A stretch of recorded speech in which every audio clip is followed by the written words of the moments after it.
Hi everyone. To everyone in the room, thank you for enjoying this beautiful day with me inside. So today I'm going to be talking about bqplot, an interactive visualization library that we developed while I was at Bloomberg. And still, most of the contributors are from Bloomberg. If you want to follow this talk, all the notebooks I'm going to be showing are on GitHub, and just on that link, it's you can follow it there. Okay, so what is bqplot? So bqplot is an interactive plotting library for the Jupyter notebook. It's Apache licensed. It's completely open sourced under Bloomberg, so you can anyone can use it. You can deploy it in your commercial products. The most frequent question I get when I say, "Oh yeah, have you tried out bqplot?" is really another library. I mean, there's like 10 APIs to remember already, and that's a fair point. Hopefully someone will unify them soon. But why should you learn bqplot in the meanwhile? Well, so we built bqplot to leverage the Jupyter notebook, to leverage the fact that it's in a browser, to leverage how the interactivity can be bidirectional, to leverage the widgets framework that comes with the native Jupyter. So doing very complicated interactive dashboards is extremely simple in bqplot, and hopefully I'm going to convince you about that in this talk. So the cool thing, which we'll see what it means is that in bqplot, every element of a chart is an interactive widget. That means once you generate a chart, you can change it as you want, change any aspect of it, and that's going to change the original rendering. We come with two APIs, which one is kind of a matplotlib inspired API, and the other one is an object model. And finally, it's built on the native Jupyter widgets ecosystem, and so it plays well with anything else that's built on that. So if you want to do 3D visualization, that includes Py3.js. If you want to do leaflet visualizations, ipyleaflet. If you want to do really complicated 3D visualization, I think Martin Brettles wrote ipyvolume. And just so this is the bqplot team. Out of that, I think Jason is sitting right there. Most of the people are at Bloomberg in the quantitative research group, except Jason, and Sylvan is at QuantStack, and I'm at Amazon. And we're always looking for contributors, like any project. So if you like this stuff, feel free to go to the repo and submit a PR. We're happy to review it, and we're usually quite active on the Gitter as well. Okay, so bqplot. Let me see how that looks. Maybe I'll zoom in a little bit.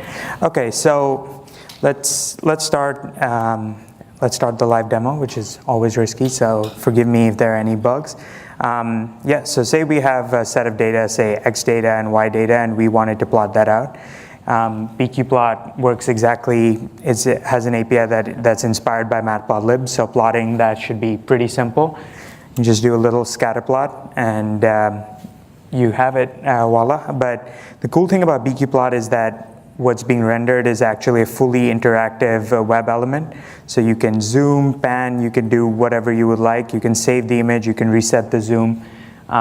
It's really, this is a web element in the browser that you can live edit. The cool thing about that is once you define this object scatter, you can change any aspect of it after the fact. So if you say, let me change the Y values of the scatter, that's going to change it right within the notebook itself. It's going to change the original plot. bqplot is based on D3.js.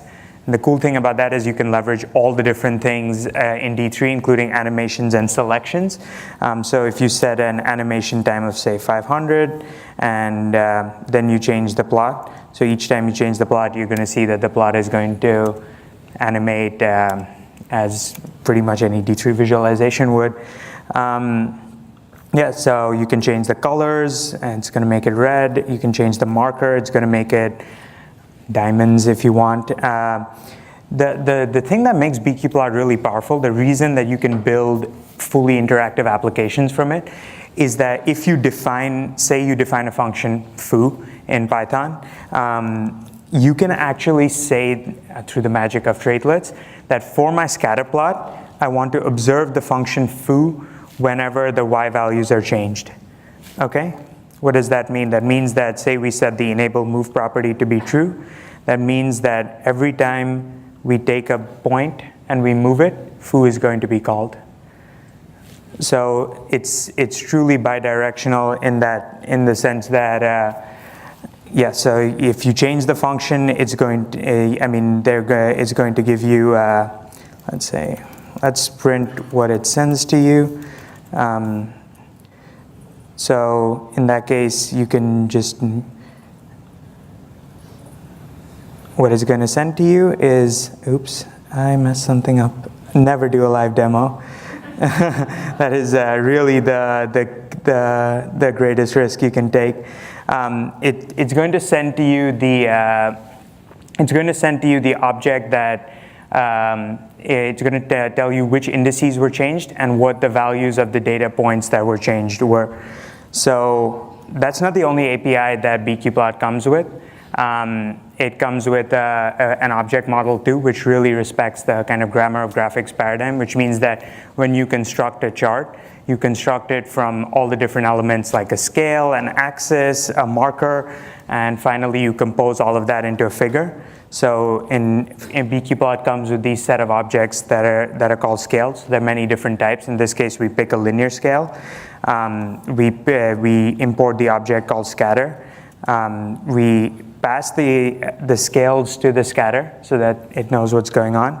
We can create two axes, an x-axis and a y-axis, and a figure which contains the marks, which are the scatter, a title, and axes, which we defined above. And once we show that, that's exactly the same figure. So there's two ways to compose the same plot.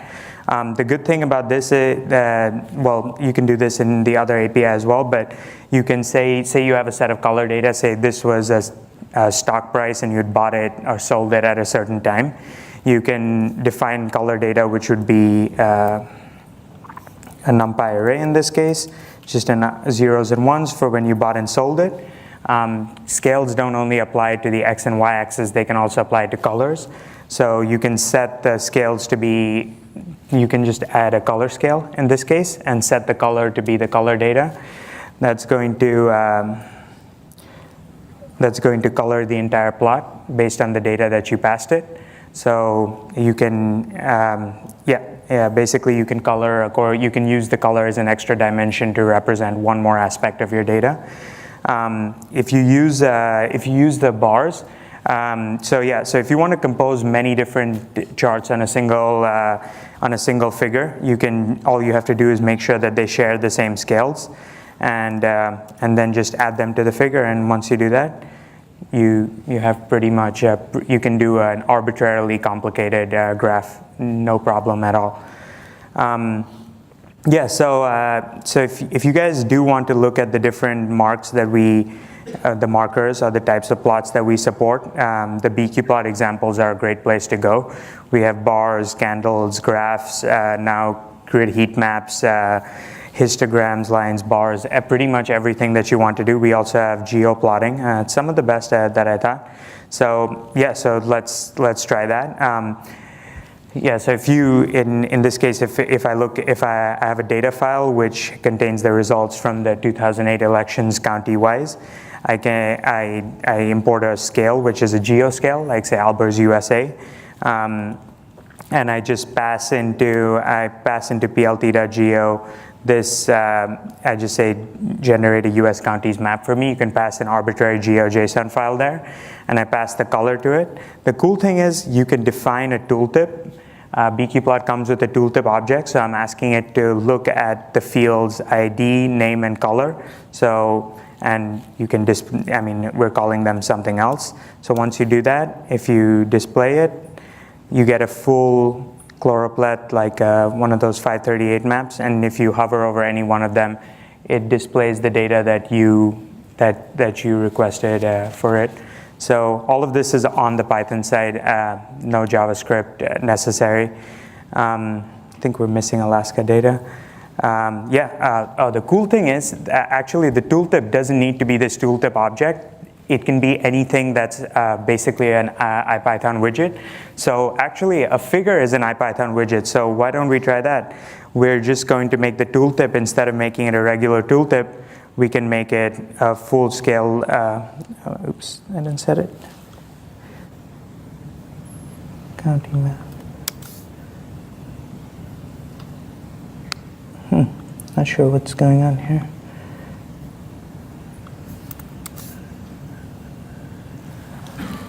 I'll have to look into that. A final thing we have is selections.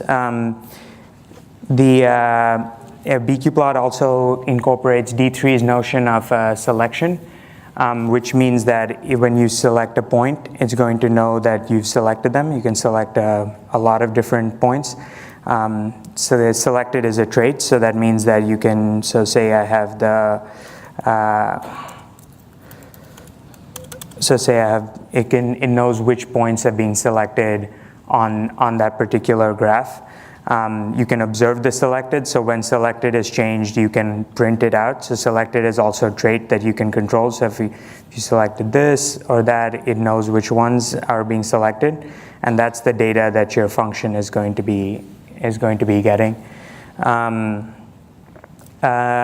So how do we use bqplot? So I work as a researcher, so having visualizations is cool, but there's no particular reason to deviate from matplotlib. One of the big reasons we actually use it is because the interactivity lets us kind of figure out quickly what exactly is happening with our model. So in this case, let's pick the simplest model that everybody knows, linear regression. Let's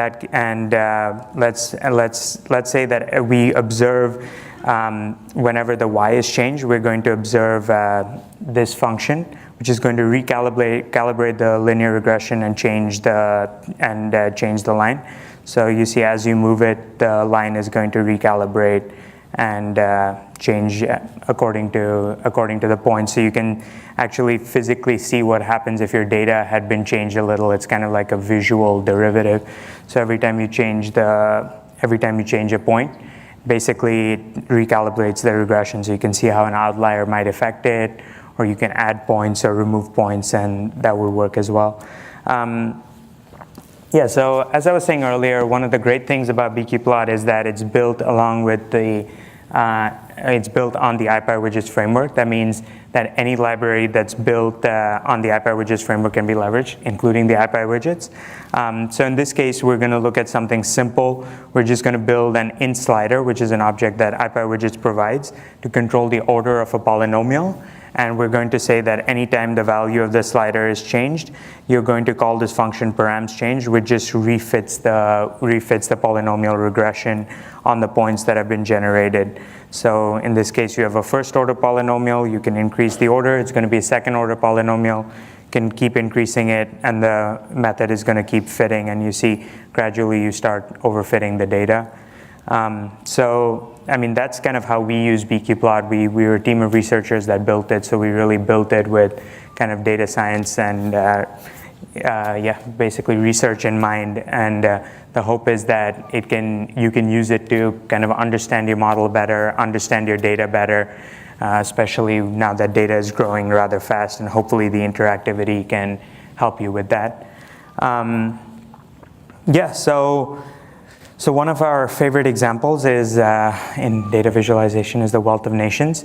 It basically was a graph done by Hans Rosling, bless him, in a while ago, and he was plotting for each country on the x-axis their income per capita and the life expectancy on the y, and using the size of the bubble as a way of determining the population of the country.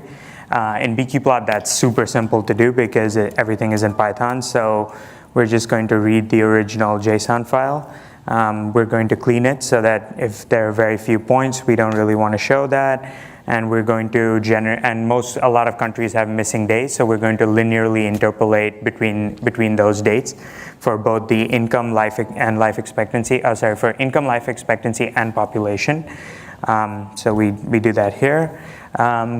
So one of the big things that he did was he used he fixed the scale. So the scale being the x-axis representation, he fixed it over the min and the max, so you really saw the behaviors. In this case, we're just going to compute the min and the max for the x, the y, and the population.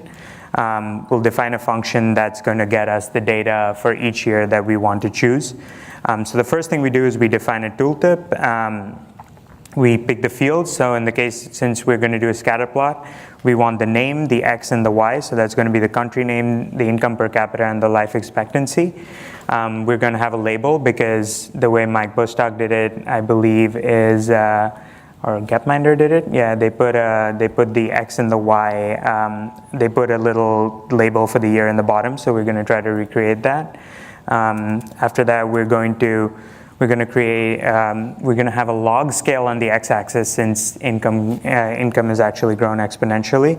A linear scale on the y, an ordinal color scale, which means that we're going to color by category, and we can define the category as the region that they're in. So he colored it by continent, I believe, initially. And we're going to define two axes for those. We're going to get the data for the initial year and create our scatter. So x would be the income per capita, the y is the life expectancy, the color is the region, the size is just the population, the names are the names of the country. We won't display the names to not clutter the plot. We define x, y, color, and size as the different scales that we're going to need. And finally, we're going to put a tooltip on the hover. So we're going to set the style. I mean, when we set the unhovered style, which means that the points that are not hovered over, we're going to make their opacity low to create focus on what you're hovering over. We're also going to add one cool thing that I don't think Mike Bostock or I think this one. So this was the original one. I don't think he had a hover. He had the little label and text slider over here. So what we're going to do is we're going to add that. So we're going to add a line. Pick a time interval. We're going to create a slider for the year instead of using a text slider, though that's there in ipywidgets if that's what you want to do. And every time a different point is hovered over, the scatter has an attribute called hovered point. So you could just observe that. We're going to set the x, the y, and we're going to set the line to be visible. So now every time the slider is moved, we just set the x, y, and size of that for all the points to exactly the data for that year. Finally, we add a little play button, and we use the JS link function in ipywidgets to link the slider and the play button. And voila, so that's going to give you this little application. If you hover, you see the path of any country in income and life expectancy space. If you move the little slider, you're going to see it animate and generate the original pretty much the original visualization that he had. And at any point, you can hover over the country and see its path. You can also play the entire thing, and that's going to create a little animation for you. So that's a full-blown web application that we've just generated in pure Python code. We didn't write a single line of JavaScript, and we pretty much have all of the interactivity that we might need. Other ways that we use it, me personally, I've used it to create a kind of tensor board for data visualization. Essentially, anytime, since bqplot live updates a chart, you can always have streaming data. So basically, anytime the stream changes, you can just or the data changes, you can just update your x and your y, and that's going to trigger a change on the line chart. The cool thing about that is basically that if you're training or testing a neural network, that helps a lot because basically the plot updates as each epoch ends in training, and you get both your train and your test errors that are updating as the neural network is kind of changing. So that's one way we use it to not have to really look at print statements or things like that. You can also have the print statements, but you can basically, here you see how the aux score is changing for your train and test data. So it's going to keep streaming as as all the data, as each epoch loads. This helps a lot because you can do this with any visualization. Basically, here we're using Keras, and we're using the callback function that Keras provides to just change. We're just doing everything in this function, test underscore call underscore back, and that's just changing the x and the y of the line based on what score we're getting at that point. So that's one way in which we use this quite a bit. The more advanced ways would be to do something like, if you had your actual network, you could hover over each one, and you could get either the gradients, or you could get the weights for each of the different layers. The cool thing about that is you can study whether, typically networks that generalize better are ones who have more of their weights concentrated typically at the front of the network versus the back. So yeah, you could study whether you have better weights at the front and the earlier nodes or in the later nodes, and you can focus on each one of them. This is part of the new graph mark that Chakri built actually a couple of weeks back. And yeah, since like I mentioned, any figure can be put into a tooltip, it's no problem at all to do this. You basically, all the code is here. You can change the epoch and then see what happened to the weights. You can plot the weights as a function of the epoch. You can view the gradients if you want. You can see whether your gradients are dying, or what exactly is happening, or whether you want to aggregate it by node or by layer. You can look at that. So yeah, there's plenty of things that you can do with all of these different marks. The question is, and all of it is in Python, so it doesn't really break your data science workflow to have to do that. The final cool thing that we have is the notion of an interaction. So for bqplot, we've defined a kind of grammar of interactions. By the way, we built this before Vega Lite. Someone mentioned that earlier. There's two ways of interacting with your chart in bqplot. One is an interaction layer. So those would be the kind of classic D3 selections that you see when you put a little pane over the thing, and as you move the rectangle, you see different things happening. So in this case, if you have a line chart, you can have a selected thing on top of that. And if you see here, if you observe the selected attribute, you're going to see what exactly is being returned to you at that point. And again, all of this is on the Python side. All you have to do is create from the interactions. You just need to create, say, a fast interval selector. It's one of our more novel interactions. Basically, if you go up, it increases. If you go down, you can even freeze the size or freeze the thing as you move around. It's a pretty fast way to interact with the data. You can use index selectors. So that's going to return only a single point to you. You can, the cool thing is, so if you look at the selected attribute of the interval selector that you're defining, it's going to return coordinates to you in the scale. But if you look at it on the element on the plot that you're generating, that's actually going to return to you the indexes of the data that you're selecting. So you could imagine that actually you could use this to index a subset of your data and perform a computation on it if you had to. So that's one of the cool things we can do with bqplot. There we have many different types of selections. We have brush selections. You can customize them quite fully. We have two-dimensional brush selections, brush with dates. You can select histograms. If you had to, you could select the bins of a histogram and visualize what's happening there. It's going to tell you exactly what coordinates you're selecting on. You can also have multiple selections on the same graph. If you absolutely had to, it'll let you know what's going on there. Control or command? New to a Mac, yep. So there you go. So you can have multiple selections on single graph, and it's going to let you know which things are being selected. There's also a lasso selector. So if you, oops, I forgot to declare something. Yeah, there we go. Yep, you can do multiple selections with dates, lasso selections. We pretty much have everything kind of built in at this point. We also have some pretty original visualizations that that we build specifically for financial use cases. In this case, we call it a market map. It's kind of a grid map which is laid out in a much better way. So here you see you don't really see anything, so you can just change the colors, change the text, you can change the title of the map. The cool thing is this tile map comes with some amount of grouping. So the great thing about grouping is you can group by continent. Let's say, so if you had if your data has natural inbuilt groups, you can show that in your tile map. You can show the groups if you would like. You can select certain cells in this case, just like the scatter plot.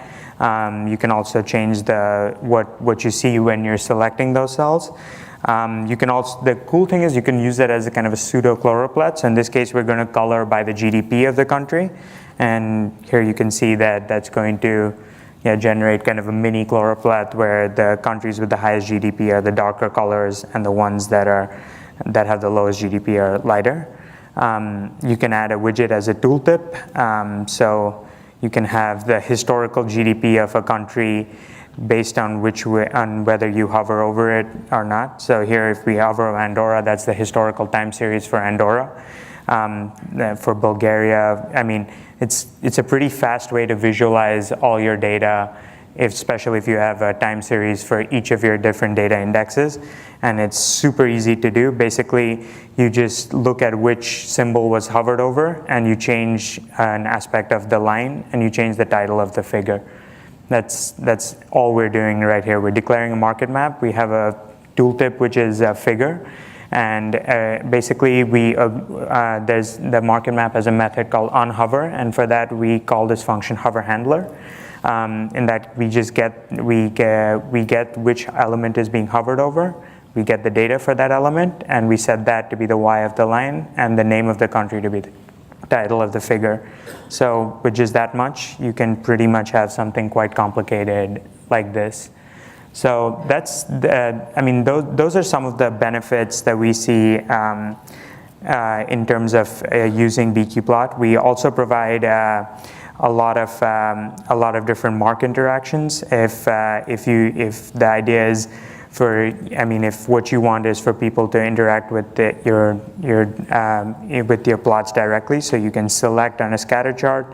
Or you can set the selected on the Python side, say when another plot was changed. You can have tooltips. You can do any widget can be a tooltip. So if you can have a drop down as a tooltip, I don't know why you'd want to do this. It's clearly just a proof of concept, but you can have pretty much anything you would want as a tooltip. You can put a figure as a tooltip. You can do whatever you would like. Basically, it's no problem at all. So in this case, when we hover over a point, when we hover over certain points, this one, that's going to generate a line chart. Pretty much all of the plots come with the same grammar. Here we can have a line chart that we can look at we can do a certain thing when the legend is clicked or when an element is clicked. So here it's going to tell you this element was clicked, but if we clicked the legend, it's going to let you know that the legend was clicked. Basically, it's aware of what's happening, and it lets you know on the Python side so that you can declare a function that then does something according to that. We have the same things in the bar charts. You can select different bars. You can have tooltips for those bars. You can have separate behaviors for hover and for click. We have a whole grammar for this interaction specified. You can do the same thing for histograms. You can look at the counts and the midpoints. You can make the tooltip on a click if you want to freeze the tooltip. You can even do it on a legend click if you would like. That's no problem at all. We have pie charts with selections and clicking. Let's say our interactions are pretty robust, and we've built them out pretty well. So we're pretty happy at them. At this point, what we're looking for is We also have we've built out a set of applications. In this case, we call it DNAs. These are all in the bqplot repo. So this is a way to filter out your outliers. So here we're coloring the data which has the furthest outliers. This is a canvas-based heat map that we have. So you can increase the range in which you filter out. So you see that in this case, all of these points are the negative outliers if you wanted to move the slider on the left. This is the int range slider, float range slider from ipywidgets. So you can increase the amount that you let out, and in that case you can visualize all of your outliers and try to see if there's any sort of pattern that's emerging, whether they're on a particular day or they're at a particular time. There's there's really pretty much anything you can do with these. You can also set it Pythonically if you want. And if once you've cleaned the data visually, you can get this clean data frame in Python. So that's a filtered data frame that you can then use to do your data analysis. So it's kind of a visual way. The cool thing about that is this is an object. So we define it as an object. So all we have to do is pass our data frame to it as so. And once we get this clean data frame, we can then pass that to another object, which is in turn going to generate another one. So we can do multiple filterings depending on which direction we have. So that's another way we use bqplot. We try to define objects that perform some sort of computation on the different data we have, and then become reusable because each instance produces a separate visualization that can then manipulate your data.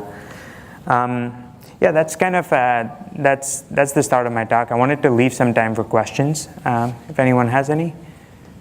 Hopefully. Let's thank the speaker first. Where is my microphone gone? Yeah.